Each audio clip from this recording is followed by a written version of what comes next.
ایمان والے اللہ سے محبت کا دعویٰ تو کرتے ہیں، مگر سوچنا یہ ہے اللہ کی پسند کو پسند کرتے ہیں کہ نہیں کرتے۔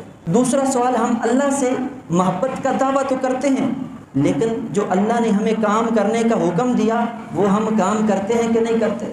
تیسرا سوال، ہم اللہ سے محبت کا دعویٰ تو کرتے ہیں، اللہ پاک نے جن کاموں سے باز رہنے کا حکم دیا ہم ان کاموں سے باز رہتے ہیں کہ نہیں رہتے۔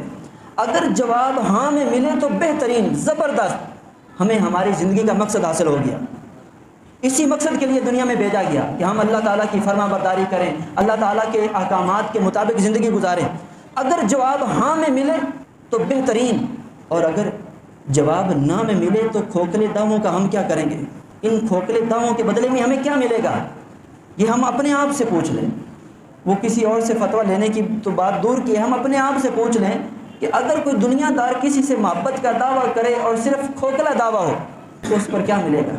اس کو یہ کہیں گے یار یہ پھکنڈی ہے، یہ جھوٹا ہے، اس کے اندر کوئی درد نہیں، کوئی احساس نہیں، کوئی محبت نام کی کوئی شے نہیں، صرف یہ نفس کا پجاری ہے۔ دنیا دار یہی کہیں گے۔ آج ذرا ہم نے بھی سوچنا ہے کہ ہم اللہ تعالیٰ سے محبت کے داعی تو ہیں، لیکن اللہ تعالیٰ سے محبت کے جو تقاضے ہیں وہ ہم پورے کر رہے ہیں کہ نہیں کر رہے۔ میں نے جو کیا برا کیا، میں نے خود کو ہی تباہ کیا، جو تجھے پسند ہو میرے رب مجھے اس ادا کی تلاش ہے۔